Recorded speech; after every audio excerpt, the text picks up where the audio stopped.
Porque assim, então vamos voltar lá atrás, porque tem muita coisa. Você foi falando, falando, nossa, quero perguntar. Então vamos lá. A Irmandade, os Illuminati, como que é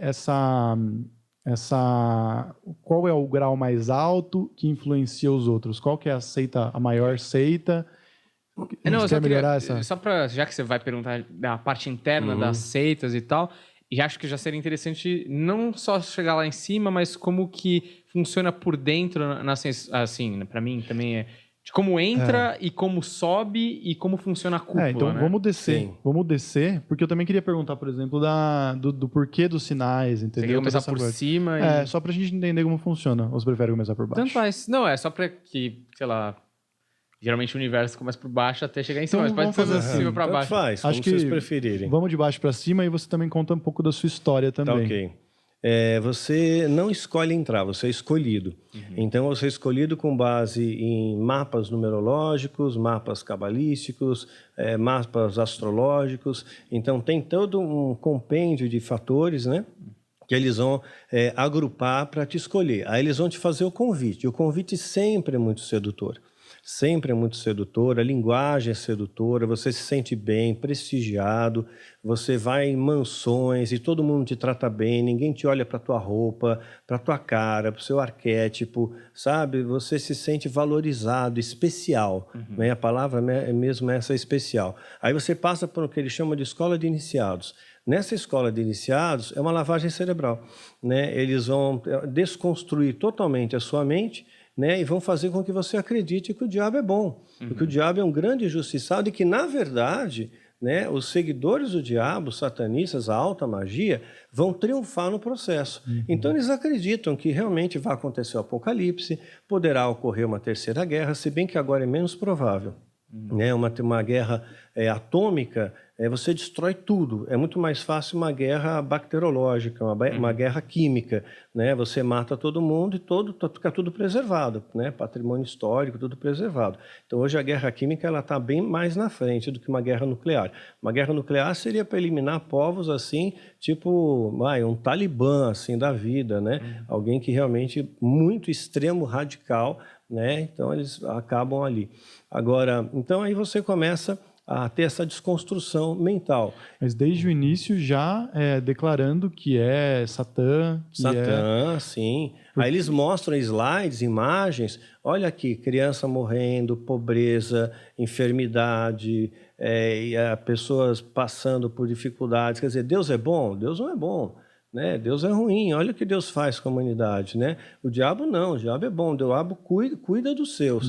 Então eles vão aos pouquinhos fazendo uma lavagenzinha cerebral e no final das contas você acha que o diabo realmente é bom. E mesmo no final desse apocalipse, eles têm bunkers, né? Eles têm atualmente, não sei se aumentaram, mas na época lá eles tinham 5 bunkers, que eram pequenas cidades, né? 5 cidades com 20 mil pessoas de capacidade cada uma dessas cidades, uma delas no Brasil até, na Serra do Roncador, né? E essas cidades elas têm estrutura para se manter por 10 anos. Então eles ficam lá embaixo, né? Esperam, né, o caos, a bomba atômica, a arma química acabar, eles saem e vão herdar a Terra. Mas são 100 privilegiados, né? São apenas 100 privilegiados. Como se vocês fossem os escolhidos. Isso, os escolhidos, uma espécie de arca de Noé novamente, onde vocês vão herdar a terra e agora o reino é luciferiano, agora Lúcifer é nosso rei.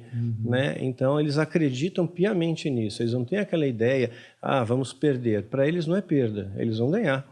Né? Eles vão ganhar de todo jeito, eles não têm como perder. Na concepção deles, eles não têm como perder. Então, essa ideia é muito bem passada para você. E aí te galgam planos de carreira. Né? Então, olha, você vai para essa área política, você vai para uma área científica, né? Você é interessante que caminhe por esse lado, para você ter influências na sociedade. Assim como a maçonaria também tem. Né? Para você ser membro da maçonaria, você tem que ser um cara influente. Você tem que ter alguma influência, poder financeiro, influência de empresa, tem que ser empresário, tem que ser um político, né? Tem que ser alguém de poder de influência.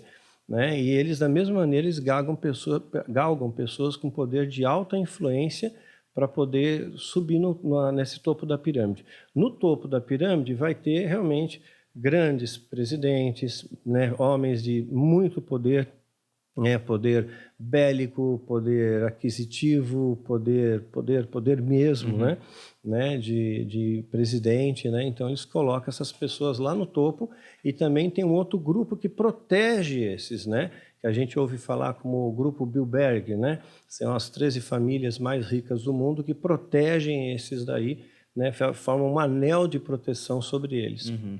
Vamos voltar um pouco, porque como é muito claro para você, você dá um resumo geral, mas eu fico sempre com pequenas dúvidas. Então, por exemplo, quando você foi convidado para entrar, aí duas coisas. Eles te chamaram justamente porque você já estava escrito, né, na sua história que você... Estava escrito na história.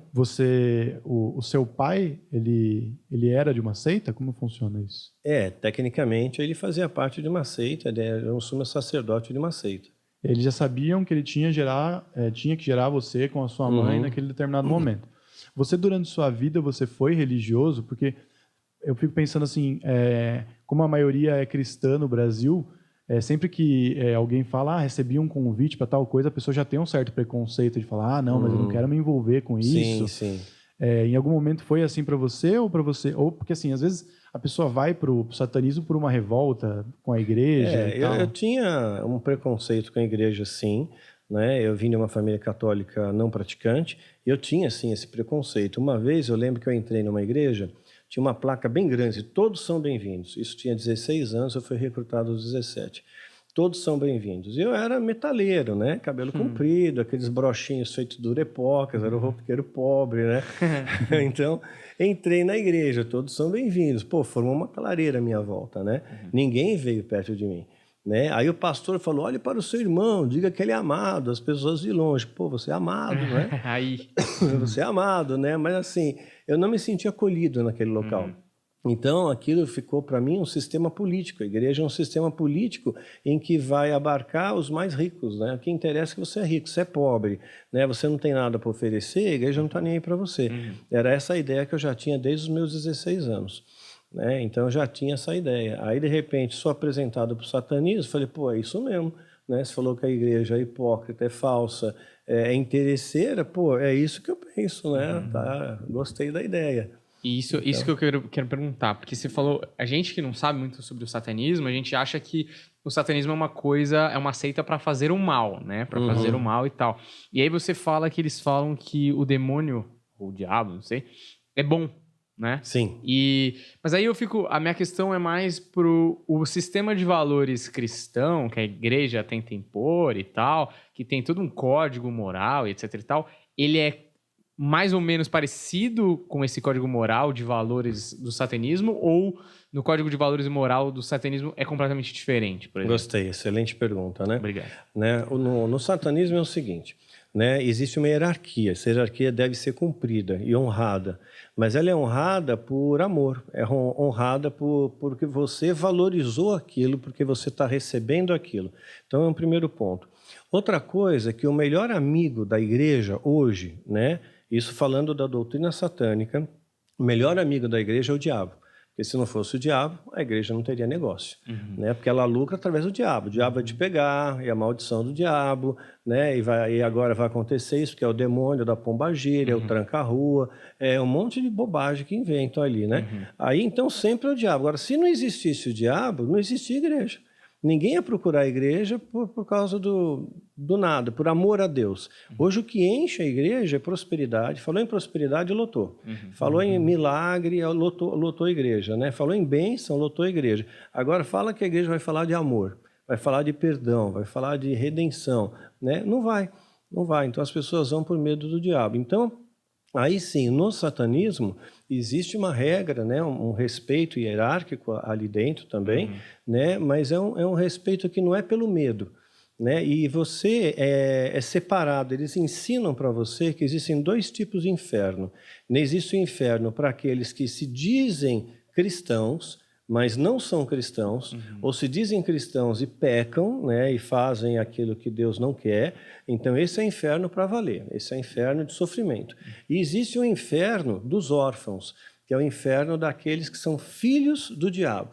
filhos do fogo. Então é um outro tipo de inferno. Ele é confortável, é legal, né? Temperatura ambiente e tal, né? Então é um inferno diferente, entende? Certo. Então eles acreditam nisso, que eles vão para o inferno melhor. Né? Então é um outro patamar de inferno. Assim como existem 7 níveis de céu, pela conjectura judaica, existem 7 céus, né? Então existem também 7 infernos. Né? Então você fica no inferno no mais confortável. Então isso traz paz para a pessoa, traz serenidade. Ok, eu não sou castigado. Dentro do satanismo não existe castigo. Né? Existe uma espécie de disciplina, caso você faça alguma coisa errada, exceto que você queira sair. Né? Logo de cara já colocam, o satanismo não é para todos, mas se você entrar, né, você não pode sair. Né? Então essa era a regra fundamental, que não podia sair. Se sair, a gente te mata.